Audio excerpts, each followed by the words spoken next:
When I was president of the National Association for Gifted Children, some colleagues and I worked on what we called the Gifted Children's Bill of Rights, and we came up with 10 rights that we think gifted children have, and I think these are 10 rights that most children have, actually. And so I would like to share those with you tonight, and if you would like a copy of the poster, we have it on our website at gifted.uconn.edu/posters. And there's a poster in English, and also there's a version of this in Spanish if you're interested in the Spanish version. So the first point that I'd like to talk about tonight is that I think gifted kids have a right to know about their giftedness. And this is something we're pretty reticent about talking about, and we worry about it for a number of reasons. When I was a teacher, we used to call our program STEP rather than Gifted and Talented Program because we didn't want them to have these inflated egos. And, you know, it was kind of surprising. We probably did too good of a job because when the kids that I worked with, when they graduated in 12th grade, the school where I worked had this a process where they had the top 10 students always sit in the front row at graduation as far as GPA. And whether you agree or don't agree with that, that was the tradition. And so one of the students came back to me and said, you know, Mr. Siegle, this is really weird. All the STEP students were sitting in the front row. And so it had never occurred to her that the program was actually about kids who had these academic skills. And so we probably hid it too much. So I think we really need to talk to kids about their giftedness, and what it means. And the reason I think it's so important to do that isn't so much to promote the giftedness, but to prevent some other negative effects that happen. Many of you are probably aware of Carol Dweck's work on mindsets, and she's written several popular books on that. And this fits very well with this idea of giftedness in many ways. So Dweck talks about that we have kind of two different goal orientations. And so in the one case, we have what's called a performance goal orientation, or what's called a fixed mindset. And people who have that orientation, they tend to believe that abilities are pretty much fixed and set. And so if, you know, we have basketball camps here at the University of Connecticut. And so if your son or daughter came to the basketball camp, and if your son or daughter had a fixed mindset, they'd show up at the basketball camp, and the whole goal would be, I'm going to show Coach Oriyama how great I am at basketball. And it's all about performing and looking good. So that's this performance goal orientation, this entity view or fixed mindset. Other kids will show up at the basketball camp and they'll say, you know, wow, here's my chance to work with some of the greatest coaches in the country, maybe in the world. And, you know, I don't care if I look foolish. I'm going to just try my hardest, and I'm going to see what I can learn and how good I can be and how much better I can be. That's a learning or mastery goal orientation or incremental mindset, and that's the growth mindset. And so while I have both of these, and for some activities, we're probably maybe a little more fixed mindset, and for other activities, we might be a little more growth mindset, we do tend to have these mindsets. And what happens is the danger is that if you've been identified as a gifted kid, and so you suddenly have this label, gifted, and I'm gifted, and nobody talks to me about it. Nobody talks to me about what it means. And as a result of that, I don't really know whether I had anything to do with it. Is it something that happened to me? Is it just natural? What does it mean? And so consequently, they're just kind of wondering about it.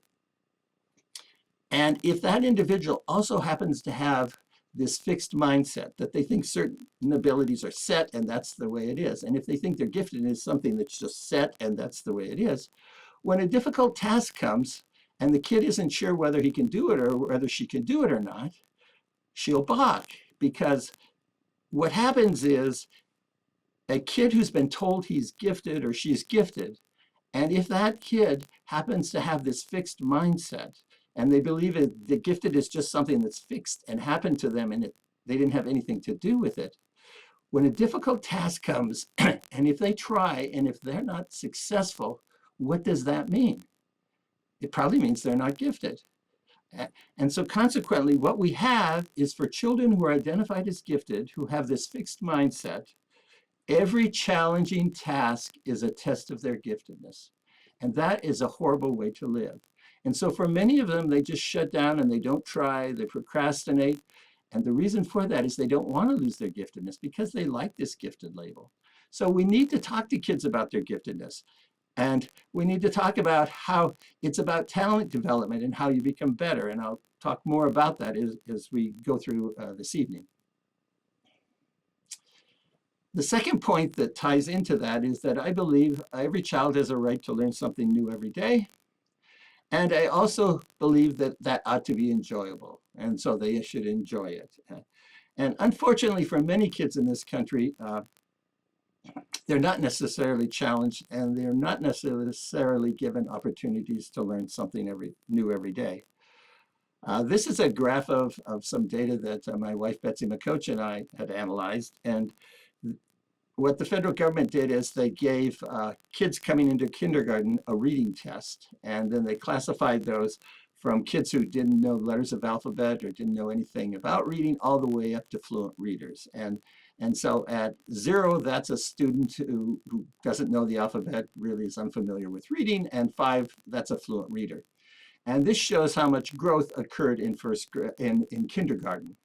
And what you can see is that at all levels, from kids who don't know anything about reading to know a few of their letters, to knowing the alphabet, to knowing a few sight words, they all have similar growth.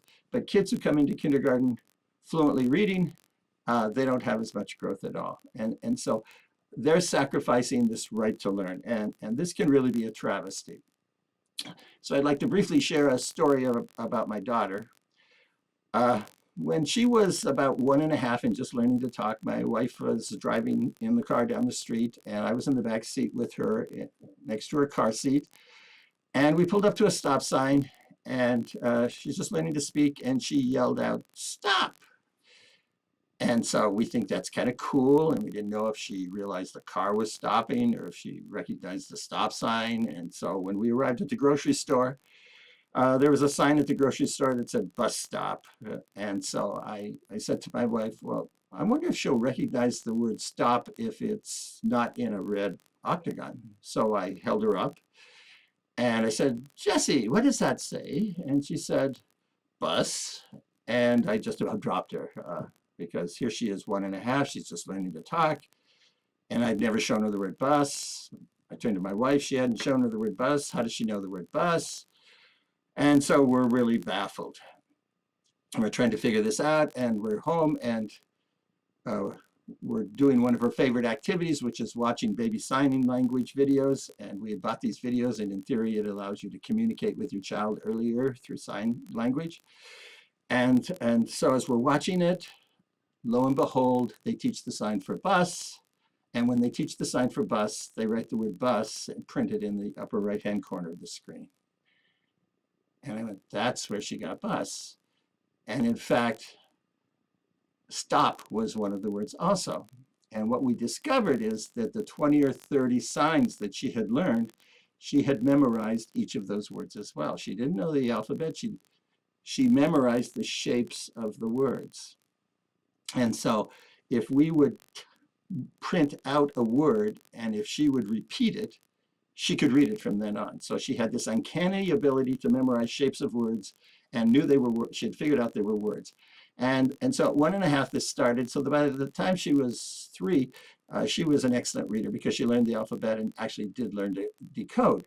An interesting thing, when she was 1.5, she could read all the word red, blue, green, yellow. She could read all the color words, but she had no idea what a color was. So I tell this because when she went to kindergarten, she needed something different. And being an early reader like that, you might say, oh, wow, gifted child. But that isn't the point, and that's not the important thing. The important thing is, what does this kid need? So when she had figured out that these shapes were words, we continued to show her words and develop her reading vocabulary. And when she arrived at school, it was very important that we as parents advocated for something a little different in reading. And my wife was very good at that because she did not need the traditional reading curriculum.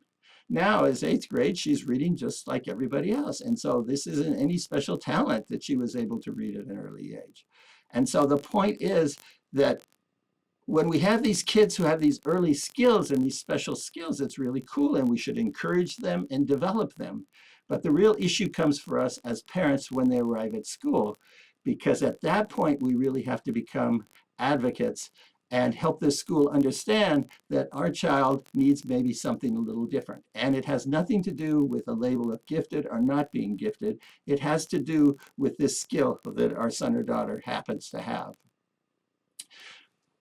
Another point I'd like to make is that kids have a right to be passionate about their talent areas without apology. And, you know, we'll have kids who are just obsessed with dinosaurs, or kids who are obsessed with Minecraft. These are passions, and they have a right to be passionate about that. And if it's a talent area, they really have a right to be passionate about it, because they're going to need that passion in order to actually be successful in life.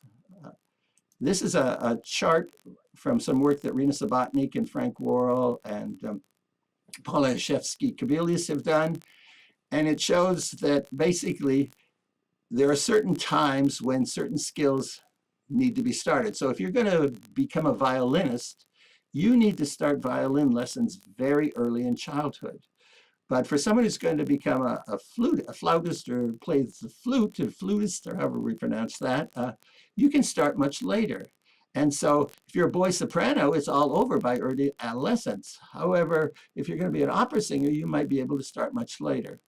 And so there are certain times when we need to really be developing talents and getting kids involved in things. And so when kids show passions, we need to run with them. And the reason we need to run with it is that the giftedness just doesn't happen. It requires creativity and endless hours of practice to develop expertise. And so consequently, if they've got this passion, let's run with it, because it's so important. Another point I'd like to make is that kids have a right to have an identity beyond their talent area. And I think this is really important. Kate Snyder and some of her colleagues have done some work on underachievement. And one of the things that can happen in the case when kids have this identity, why it's so important to have this identity beyond their talent area, is that if their sole identity is their giftedness, then they often tie their identity to, their identity is tied to this gifted label. And for some kids, being tied to that gifted label, it's also tied that school should be easy. And so consequently, if you really love that gifted label, and it's who you really think you are and why you're important, and you find school easy, things are going great until school suddenly becomes difficult, and then things start to fall apart for you. And consequently, it's that fixed mindset thing that I talked about at the start coming into play. So it's very important that kids have identities beyond giftedness, that they also see themselves maybe as hockey players, or musicians, or photographers, or lovers of nature, or hikers, so that they have multiple identities. And this really plays into Joe Renzulli's theory of giftedness, because Renzulli says that we should be labeling the behavior rather than the child, because when we label the child, that ties this identity, and suddenly I am gifted, and there's this whole set of behaviors that I have to exhibit, and if I can't exhibit them, there is something wrong with me, or I've messed up. And Renzulli talks about that what we should be talking about is giftedness, and giftedness occurs when you have kids who have above, or adults, when we have people with above average ability, and they take that above average ability and they approach the world in a creative way. So if you have above average music ability, you approach music creatively, and you do your music differently than other people. And you also have task commitment, and you're willing to develop those skills. And it's when we take our above average ability and we look at our field in a very creative way and do things differently, and we're committed and motivated, and we have this task commitment, that's when giftedness occurs. And so it's less about being gifted and more about developing giftedness.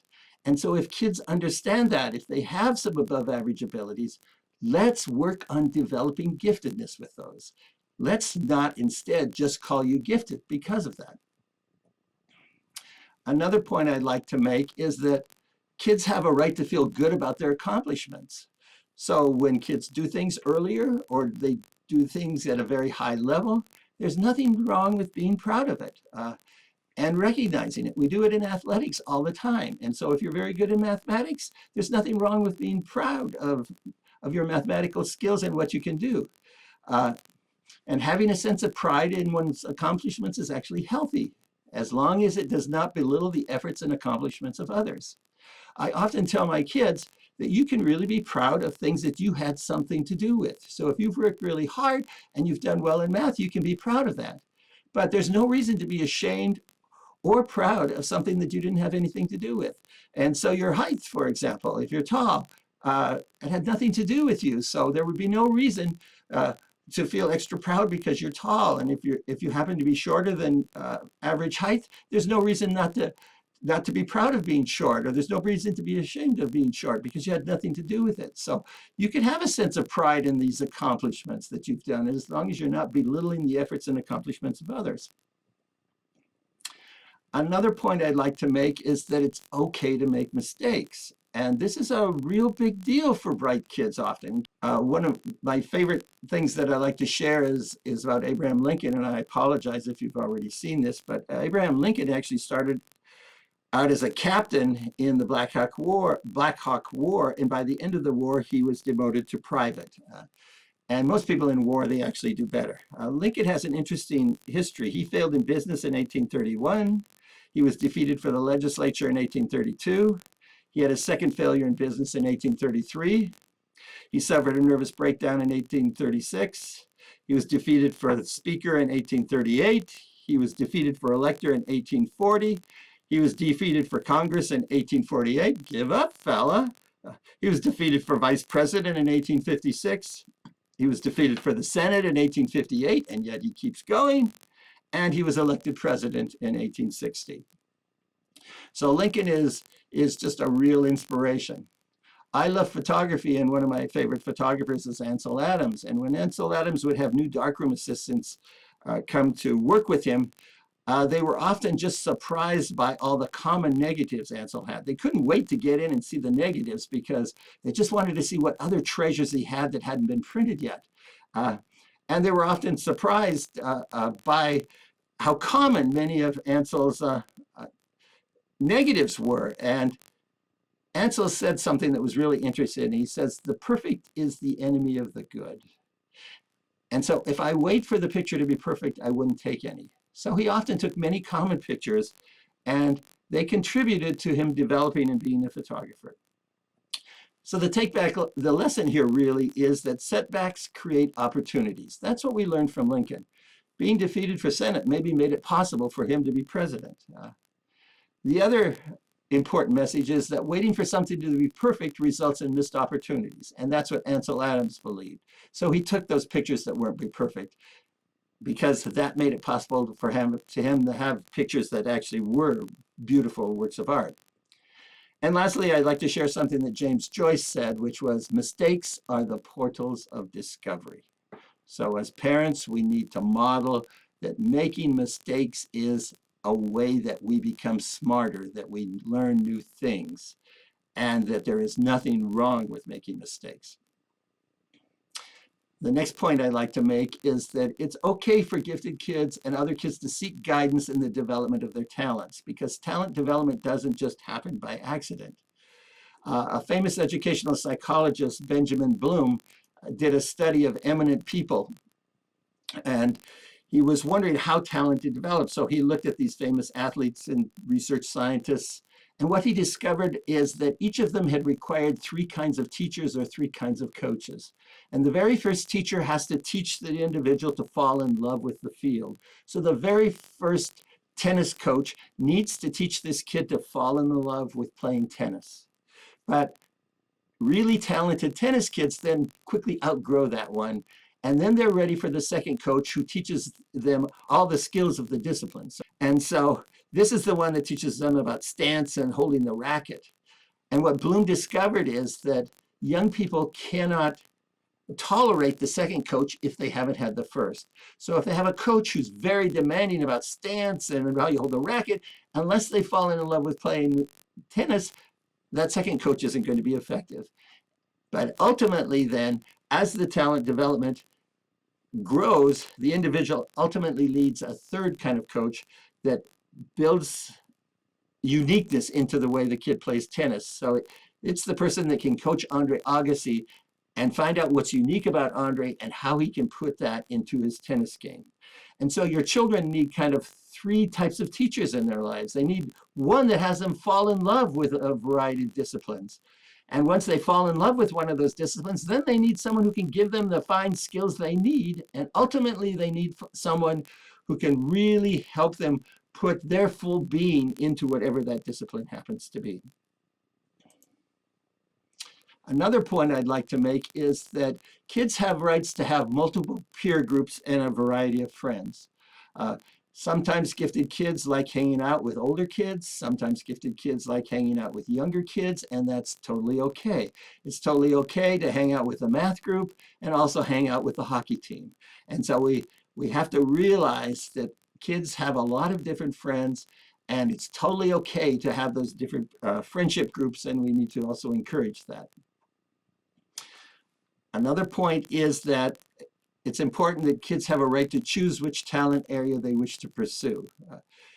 Kids can often have many talents, and so they have a right to say, this is what I really like, and this is what I would like to pursue. Interest is an interesting thing. We've done some studying here at the University of Connecticut on interest. And one of the things we see that interest is an excellent self-reported predictor of achievement. When we look at achievement in a variety of domains, music, art, math, literature, we find that students who have high interest do very well in the domains, and students with low interest don't do well. We don't know if interest causes you to do well or if doing well causes you to be interested. But there is this relationship between interest and how well people do. And so when your children show passion and interest for stuff, you need to really encourage that. The second point is that a lot of gifted kids have multipotentiality. They could pursue a wide variety of things. And so it's totally okay for them to explore all those areas. And if a passion develops in one area, run with it. One of my most gifted mathematicians ended up becoming interested in music. And while I envisioned a career in mathematics, this individual has a very eminent career in music today. And so pay attention to your children's interests and encourage those interests and help develop those interests. Students also have a right not to be gifted at everything. And sometimes we expect that. We want the straight A report card, but we have our gifts and we have our giftedness in some areas and we're not necessarily gifted in other areas. And it's totally okay to be average at some things, below average at some things, and really excel at other things. So sort of in conclusion here, what does every parent want for his or her child? And there are people who study this, and the answer always comes out happiness. What we really want for our children is happiness. And so there are also people who study happiness and what makes people happy. And we had a professor here at the University of Connecticut who studied that as well. And he came up with the rich theory. And what he found is that happy people have four things. First, happy people have resources, and they have resources of time. So a lot of people think, you know, they want to be wealthy to be happy. But what you really want the wealth for is so you can buy time to do things that you want to do and the resources to do things that you want to do. So to promote your children's happiness, we need to provide them resources. And it's not necessarily money or spending a lot of money, but we need to give them the resource of time to pursue things that they're interested in. We need to give them the resource of information so they can learn more about the things that they're interested in. But in addition to having resources, happy people also have intimacy. They're connected to someone. You don't have to have intimacy with a lot of people. You don't have to have tons of friends, but happy people have someone they connect to. And so we often worry, oh, my child only has one or two good friends. I wish they were more popular. We just need intimacy with another human being. And sometimes we provide that. And so we have to help our children understand that they were loved and we care about them and we can provide that intimacy. And they also get that intimacy from having other friends their same age. The third thing that happy people have is they feel competent. They feel competent about something. And so we have to help our children feel competent. We have to recognize when they have a skill and have them really appreciate their competence. And that goes a long way. Sometimes kids don't really feel that they're good at anything. So we can help them find things that interest them and find things at which they can do well. And by recognizing their competence and increasing their self-efficacy, we'll increase their happiness. And lastly, happy people have health. They have both physical and mental health. And these four things basically contribute to happiness. And when any one of these is missing, our happiness starts to fall down. And any one of these goes down, it causes the others to fall as well. So as parents, we want to provide our children with the resources of time to explore their interest areas. We want them to feel loved and appreciated. We want to help them recognize that they're valuable human beings who have competence, and we want to encourage a healthy lifestyle for them. What I would like to finish with is, I hope that you will help your children lead a creative life and will encourage them to have a creative life, because a creative life is much more interesting than a non-creative life. And creativity is what actually solves problems. And so we really need to encourage that creativity. The second thing is that I hope you have your children take risks, because it's through taking risks that we grow and we become better and we really reach our full potential. Additionally, I hope you teach your children not to be afraid to defy the crowd when it's appropriate. A friend of mine once wrote, "If 50 million people believe in a dumb idea, it's still a dumb idea." Help your child stand up for what he or she believes in. I also help you have your children take a second, a third, a fourth look and see the uniqueness in each thing as well as the commonality across all things. I think, our country is very divided right now. And if we would stop and step back, we have a lot in common. And if we actually appreciate the uniqueness of each of us, we don't all have to be the same. We can have different opinions. That's okay. We can appreciate that, while also seeing that there are many things that each of us share. And so if we can appreciate the uniqueness of each individual, as well as the commonality that all of us share, that moves us a lot closer to understanding and happiness, actually. And then I hope you will help your children fall in love with what they're doing and know that there's value in everything and everyone. I'm a gardener. A few years ago, we bought a different home. And our old home had lots of shade, and I had a number of plants like peonies that I was trying to grow in the shade, and they just really weren't doing very well. When we moved to the new home, we had a lot of sunshine, and so I took all my plants with me, and I discovered that suddenly my peonies were phenomenal. And what I discovered was that when placed in appropriate environments, all living things flourish. And that happens to be true for plants, and that also happens to be true for human beings. And so your child, when you place your child in an appropriate environment, your child will flourish. And so the trick for parenting is figuring out how to create that appropriate environment so that our children really can flourish.